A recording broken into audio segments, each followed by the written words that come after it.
Hey guys, I'm back with some more immunology content. We'll be covering the 4 different types of hypersensitivities in this video. Alright, firstly we've got type 1 sensitivities, which are otherwise known as immediate hypersensitivities. They are mainly mediated by your T helper 2 cells, IgE antibodies, mast cells and eosinophils.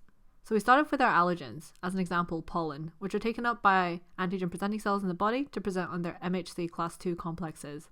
This is then presented to our T helper 2 cells, which are activated by this interaction. The T helper 2 cells go off and secrete a whole bunch of stuff, IL-4, IL-5, IL-13, which all lead to the activation and IgE class switching of B cells.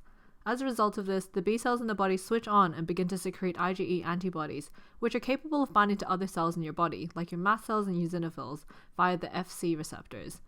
Over time, the binding of these IgE antibodies to these cells means that they become sensitized, and eventually, re-exposure of the allergen leads to the degranulation of these cells, along with the secretion of cytokines, prostaglandins, and leukotrienes, which all result in the weep and sweep mechanism traditionally associated with these type 1 sensitivities. This includes things like vascular dilation, inflammation, smooth muscle contraction. Some key examples of type 1 hypersensitivities include anaphylaxis and atopy. Next, we've got the type 2 hypersensitivities. These are also known as the antibody-mediated hypersensitivities or cytotoxic hypersensitivities. This mainly involves your IgG, IgM, complement, and Fc receptors. You've essentially got self-reactive antibodies that react against cell surface or extracellular matrix antigens, and as a general rule, type 2 hypersensitivities are also more likely to be organ or tissue specific as opposed to being more systemic. So we start off with a self-reactive B cell which pumps out self-reactive IgG or IgM antibodies. These can perform one of two functions. We'll talk about the first, which is the ability to change the function of the tissue in the body. The antibody has the ability to react with the receptors on the tissue, leading to either a decrease in function of the tissue or an increase in the function, as the antibody actually acts to stimulate the receptor. The second function of these self-reactive antibodies is in tissue destruction.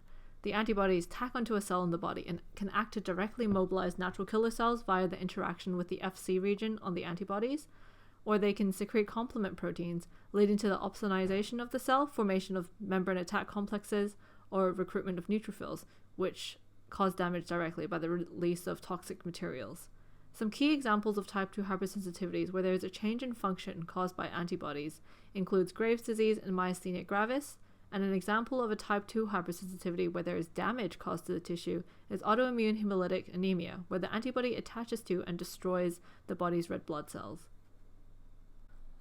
Now, onto the third hypersensitivity, which is otherwise known as immune complex-mediated hypersensitivity. This one involves immune complexes, which are clumps of antibodies, either IgG or IgM, with antigens, and also involves the complement system and Fc receptors. In differentiating type 2 and type 3 reactions, which both involve IgG and IgM antibodies, the key difference is that in type 2 reactions, the antigens are bound to the cell surface in the body, and in type 3 reactions, the antigens are soluble. As you can sort of see from this, as the antigens tend to travel in the solution for type 3 reactions, the diseases caused by this tend to be more systemic. So we start off with our self-reactive B cell again, which secretes self-reactive IgG and IgM. These react with soluble antigens in the body, forming small immune complexes that have the ability to deposit in various areas, as the body is unable to clear them from circulation. Disease occurs where these complexes are deposited. These complexes tend to deposit in places like your blood vessels, and they can cause damage via the complement system, leading to vascular permeability and edema. They are also able to activate other cells like neutrophils, which is done via the Fc receptor on antibodies within the immune complex. This degranulation of neutrophils is associated with vessel inflammation, otherwise known as vasculitis. Some key examples of type 3 hypersensitivities are lupus, glomerulonephritis, and serum sickness, and the deposition of these complexes in vessels is also associated with purpuric rashes. Finally, onto the last hypersensitivity. Type 4 hypersensitivities are also known as T-cell mediated or delayed type hypersensitivities, as it takes 24 to 48 hours after antigen exposure for there to be a reaction. The type 4 hypersensitivity reaction involves two pathways, firstly with CD4 cells acting via cytokine release, and secondly with CD8 cells acting via their ability to be cytotoxic. It's worth noting that this is the only type of hypersensitivity that does not involve antibodies. So we'll kick off with a cell that's presenting an antigen to a T helper cell via its MHC class 2 complex. The T helper cell involved tends to be the T helper 1 cell, although other types can also be involved. The activation of this cell leads to the secretion of cytokines that lead to the proliferation of other T cells, and the release of interferon gamma by your T helper cell leads to the activation of macrophages. Activated macrophages are then able to release things like pro-inflammatory cytokines and complement, all of which contribute towards a leaky endothelium, edema, and ultimately tissue damage.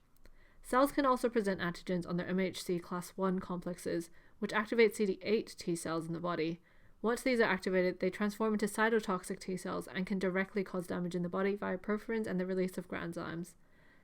CD4 cells can also play a role in helping activate these cytotoxic cells. Some key examples of type 4 hypersensitivities are contact hypersensitivity, type 1 diabetes, and multiple sclerosis. I really hope this short video has helped make sense of the hypersensitivities. Thanks so much for watching. Till next time!